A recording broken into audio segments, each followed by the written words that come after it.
조선 중기 한양에서 멀지 않은 작은 고을에 김성수라는 가난한 선비가 살고 있었습니다.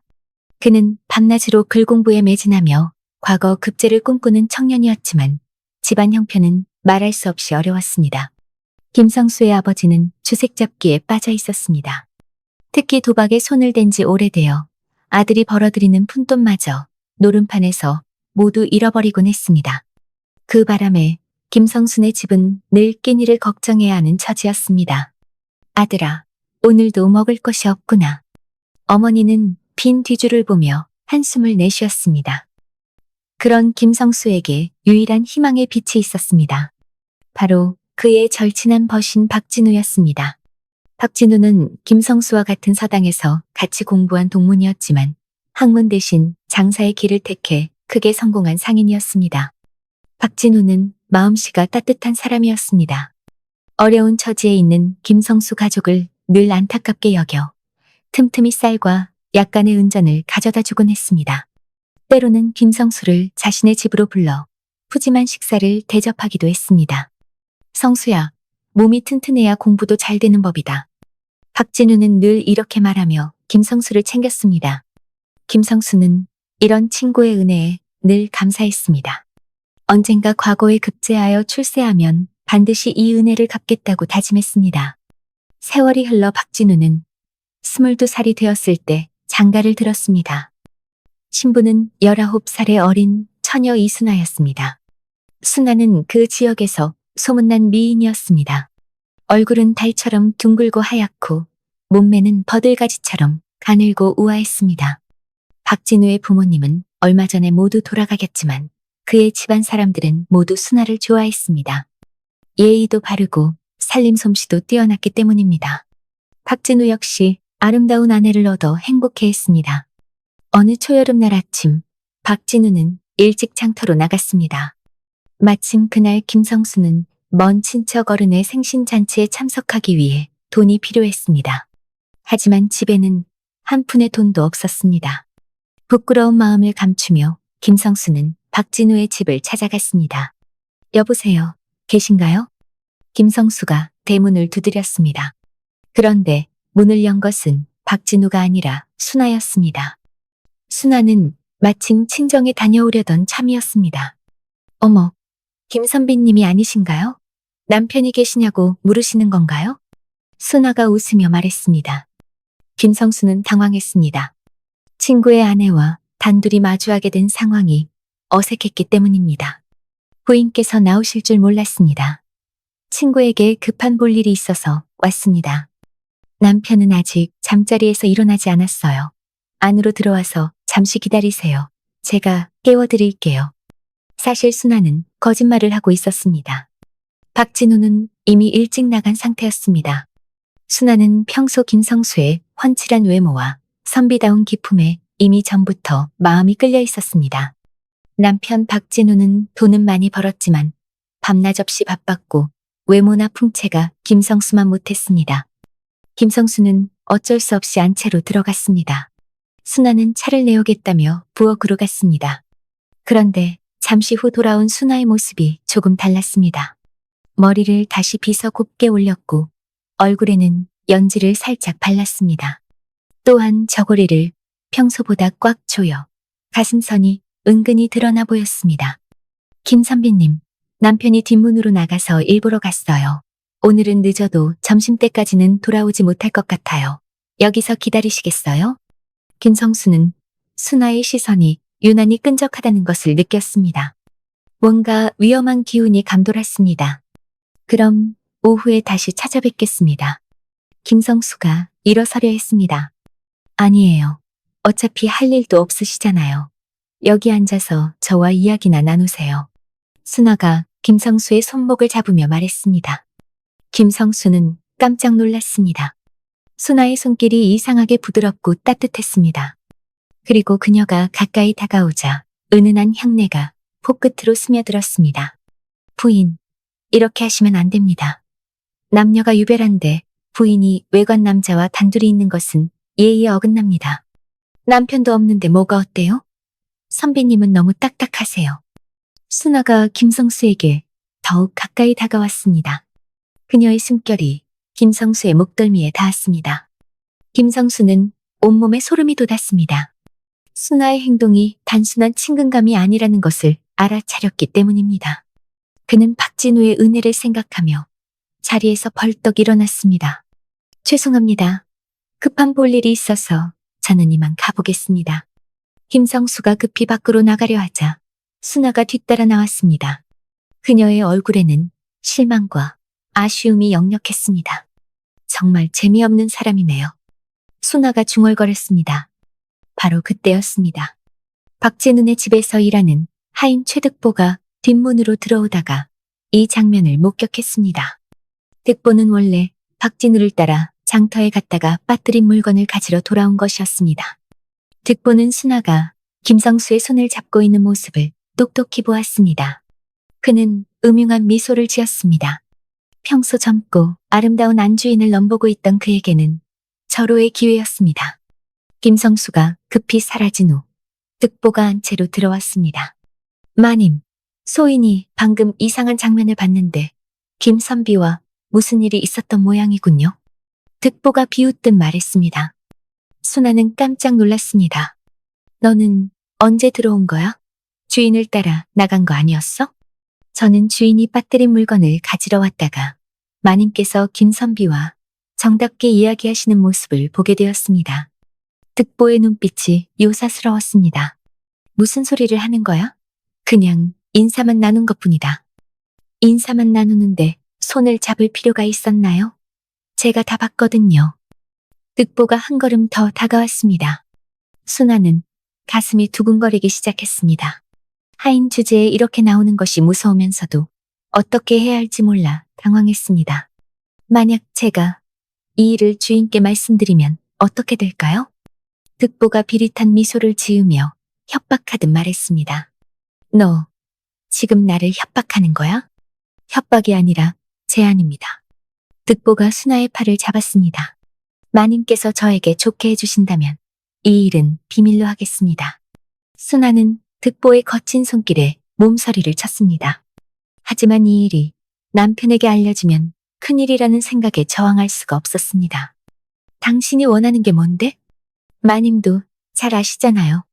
득보가 순아를 벽으로 밀어붙였습니다. 저는 오래전부터 마님을 좋아했거든요. 순아는 울음이 터져 나올 것 같았습니다. 김성수를 유혹하려다가 이런 공경에 빠지게 된 자신이 원망스러웠습니다. 하지만 이미 엎질러진 물이었습니다. 득보는 순아의 어깨를 어루만지며 속삭였습니다. 마님, 저는 그 선비보다 훨씬 남자다운 사람이에요. 한 번만 기회를 주세요. 순진하고 어렸던 순아는 결국 득보의 요구에 굴복하고 말았습니다. 그날부터 두 사람은 은밀한 관계를 시작했습니다. 득보는 박진우가 외출할 때마다 순아를 찾아가 함께 시간을 보냈습니다. 한편 김성수는 박진우의 가게를 찾아가 그를 만났습니다. 박진우는 반갑게 맞아주며 흔쾌히 돈을 빌려주었습니다.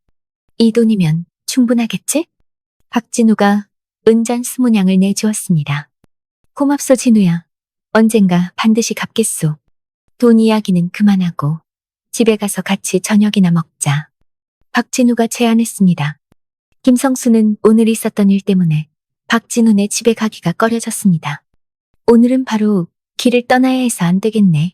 다음에 꼭 찾아뵙겠소.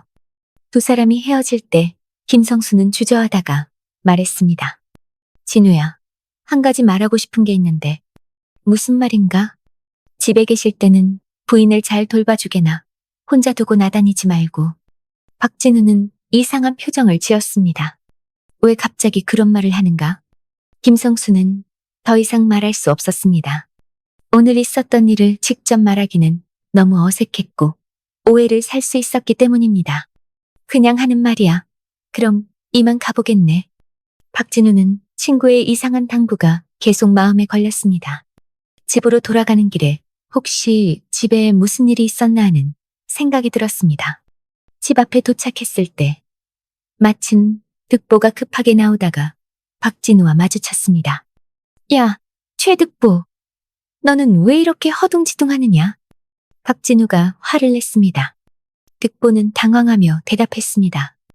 주인님, 사실 말씀드릴 일이 있습니다. 무슨 일인가? 득보는 비열한 계획을 실행에 옮겼습니다. 그는 김성수가 순화를 추행하려 했다고 거짓말을 했습니다. 주인님께서 모르시는 사이에 김선비가 와서 마님에게 나쁜 짓을 하려 했습니다. 제가 때마침 돌아와서 그를 쫓아냈습니다. 박진우는 믿을 수 없다는 표정이었습니다. 그럴 리가 없다. 김성수는 그런 사람이 아니야. 주인님, 마님께 직접 물어보세요. 박진우는 급히 한 채로 들어가 순화를 찾았습니다. 순화는 득보와 미리 짜고 같은 거짓말을 했습니다. 여보, 득보가 하는 말이 정말인가요? 순화는 울음을 터뜨리며 말했습니다. 정말이에요. 김선비가 갑자기 저에게 이상한 행동을 했어요. 너무 무서웠어요. 박진우는 분노로 몸이 떨렸습니다. 그렇게 믿었던 친구가 자신을 배신했다는 사실을 받아들일 수 없었습니다. 하지만 아내와 하인이 같은 말을 하니 의심할 여지가 없었습니다. 그 배은망덕한 놈을 당장 찾아가겠소. 박진우는 김성수의 집으로 달려갔습니다. 하지만 김성수는 이미 친척 집으로 떠난 후였습니다. 김성수의 어머니는 아들이 언제 돌아올지 모른다고 했습니다. 적어도 보름은 지나야 돌아올 것 같습니다. 박진우는 할 수 없이 발걸음을 돌렸습니다. 마음속에는 배신감과 분노가 끌어올랐습니다. 그렇게 아껴주고 도와준 친구가 어떻게 이런 일을 할 수 있는지 이해할 수 없었습니다. 김성수가 돌아오면 반드시 따져 묻겠다. 박진우는 이를 갈며 다짐했습니다. 그 후 며칠 동안 박진우는 김성수에 대한 분노로 잠을 이루지 못했습니다. 그동안 쌓아온 우정이 하루아침에 무너져버린 것 같아 마음이 아팠습니다. 한편 득보와 순화는 박진우가 모르는 사이에 계속 만나고 있었습니다.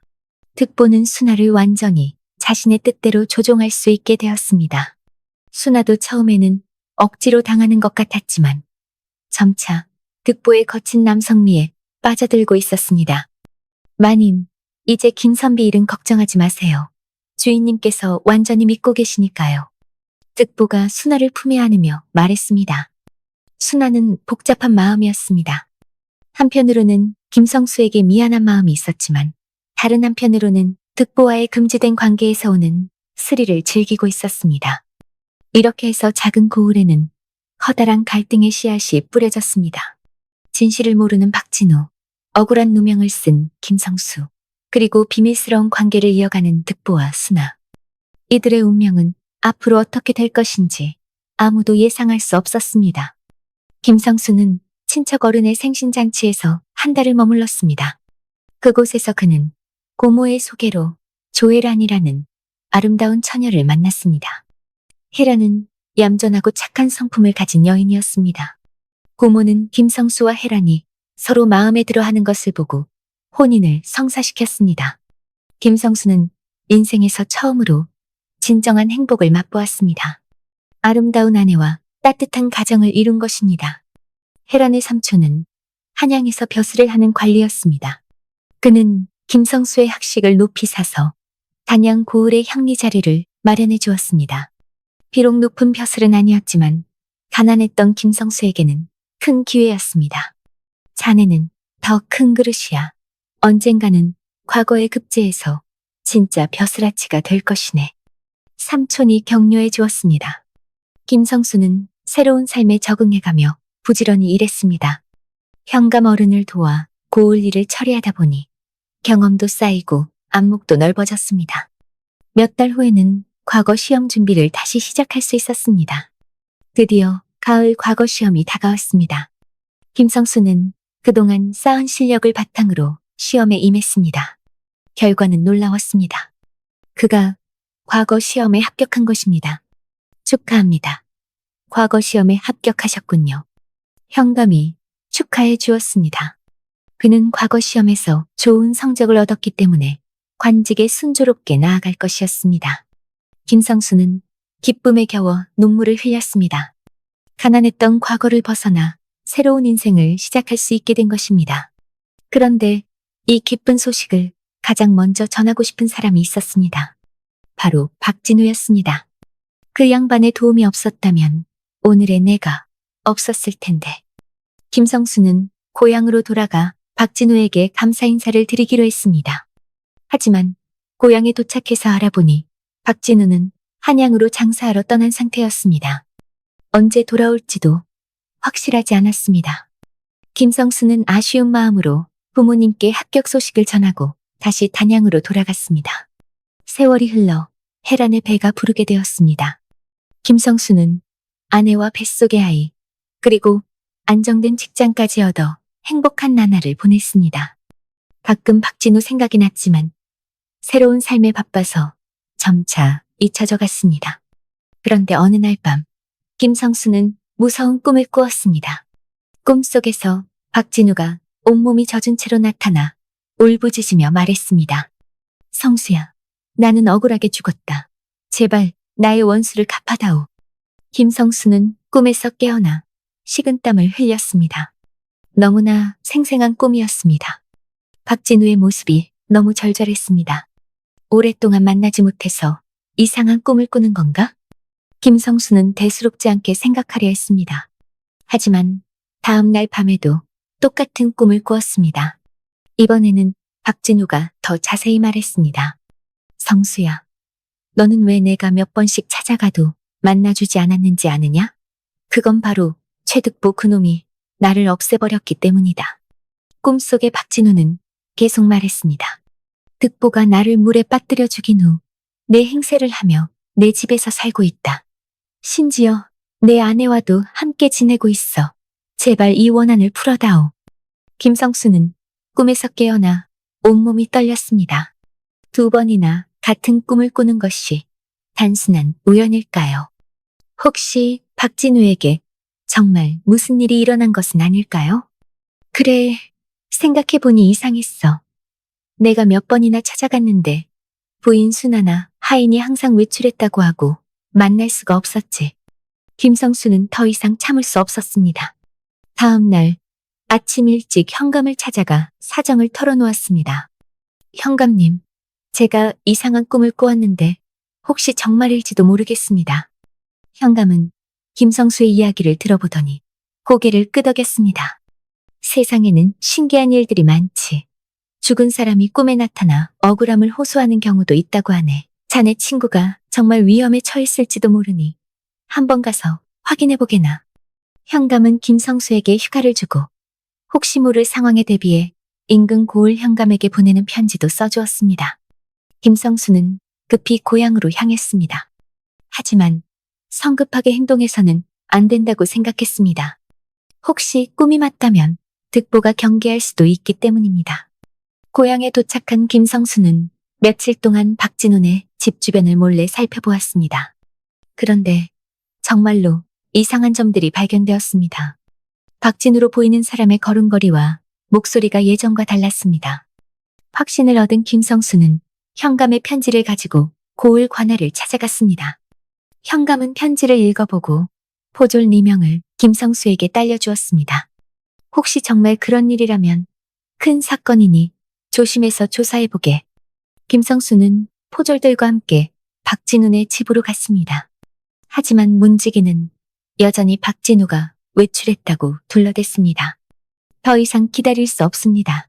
들어가 보겠습니다. 김성수가 단호하게 말했습니다. 포졸들과 함께 안채로 들어가자 순아가 당황한 채로 나타났습니다. 김 선배님, 남편은 정말 아픕니다.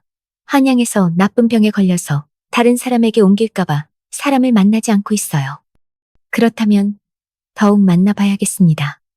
아픈 친구를 어떻게 그냥 둘 수 있겠습니까? 김성수는 끝까지 고집을 부렸습니다. 할 수 없이 순아는 그들을 안방으로 안내했습니다. 침대에 누워있던 사람이 김성수를 보고 말했습니다. 성수야, 왜 이렇게 갑자기 왔느냐? 내가 병에 걸렸다고 했는데. 하지만 김성수는 즉시 이상함을 느꼈습니다. 목소리가 박진우와 달랐고 몸에서 나는 냄새도 이상했습니다. 무엇보다 눈빛이 불안하게 흔들리고 있었습니다. 친구요, 목소리가 많이 변했군요. 정말 박진우가 맞습니까? 김성수가 갑자기 그 사람의 얼굴을 향해 손을 뻗었습니다. 그러자 얼굴에 붙어있던 가짜 수염과 분칠이 벗겨졌습니다. 나타난 얼굴은 바로 최득보였습니다. 포졸들이여, 이자를 잡으시오. 순아는 비명을 지르며 도망치려 했지만 이미 늦었습니다. 포졸들이 득보와 순아를 붙잡았습니다. 관아에서 신문이 시작되었습니다. 처음에는 부인했던 득보였지만 증거들이 하나씩 밝혀지자 결국 모든 것을 자백했습니다. 제가 박진우를 죽였습니다. 득보가 고개를 숙이며 말했습니다. 득보는 한양으로 장사를 따라갔을 때 박진우를 강에 빠뜨려 죽였다고 했습니다. 그 후 박진우로 변장하고 돌아와 집안을 차지했다는 것입니다. 순아도 처음에는 속았지만 나중에 진실을 알고도 겁이나 함께 지냈다고 자백했습니다. 왜 그런 끔찍한 일을 저질렀느냐? 현감이 물었습니다. 순아를 차지하고 싶었고 박진우의 재산도 탐이 났습니다. 득보가 떨리는 목소리로 답했습니다. 현감은 엄중하게 판결을 내렸습니다. 득보와 순아 모두 극형에 처해졌습니다. 주인을 죽이고 그 행세를 한 득보와 이를 알고도 함께한 순아에게는 용서가 있을 수 없었습니다. 김성수는 친구의 원수를 갚았지만 마음이 무거웠습니다. 박진우의 시신을 찾기 위해 강가를 뒤졌지만 결국 찾을 수 없었습니다. 김성수는 강가에 서서 눈물을 흘렸습니다. 진우야, 미안하다. 내가 너에게 조금만 더 관심을 갖고 신경을 썼더라면 너가 이렇게 되지 않았을 수도 있었을 텐데. 이제 네 원한은 풀렸다. 부디 편히 쉬어라. 그날 밤 김성수는 다시 꿈을 꾸었습니다. 이번에는 박진우가 깨끗한 옷을 입고 웃으며 나타났습니다. 고맙다 성수야. 네 덕분에 내가 편히 떠날 수 있게 되었다. 앞으로 너는 더욱 잘 될 것이다. 김성수는 꿈에서 깨어나 마음이 한결 가벼워졌습니다. 친구의 억울한 죽음을 밝혀낸 것입니다. 단양으로 돌아온 김성수는 이 일을 계기로 더욱 열심히 공부했습니다. 몇 년 후 그는 더 높은 관직에 오르게 되었습니다. 해랑과의 사이에서 아들도 얻었고 부모님도 모셔와 함께 살게 되었습니다. 김성수는 가끔 박진우를 생각하며 마음속으로 말했습니다. 진우야, 네가 나에게 베푼 은혜를 평생 잊지 않겠다. 나는 네 목까지 열심히 살아가겠다. 이렇게 해서 진실은 밝혀지고 정의는 실현되었습니다. 비록 박진우는 돌아올 수 없었지만 그의 억울함은 풀렸고 악인들은 벌을 받았습니다. 김성수는 친구의 은혜를 가슴에 품고 올바른 관리로서 백성들을 위해 열심히 일했습니다. 세상에는 때로 설명하기 어려운 신비한 일들이 일어납니다. 죽은 사람이 꿈에 나타나 진실을 알려주는 것도 그중 하나일 것입니다. 하지만 가장 중요한 것은 살아있는 사람들이 서로를 믿고 도우며 정의로운 마음으로 살아가는 것이 아닐까요? 솔솔야담 재밌게 보셨나요?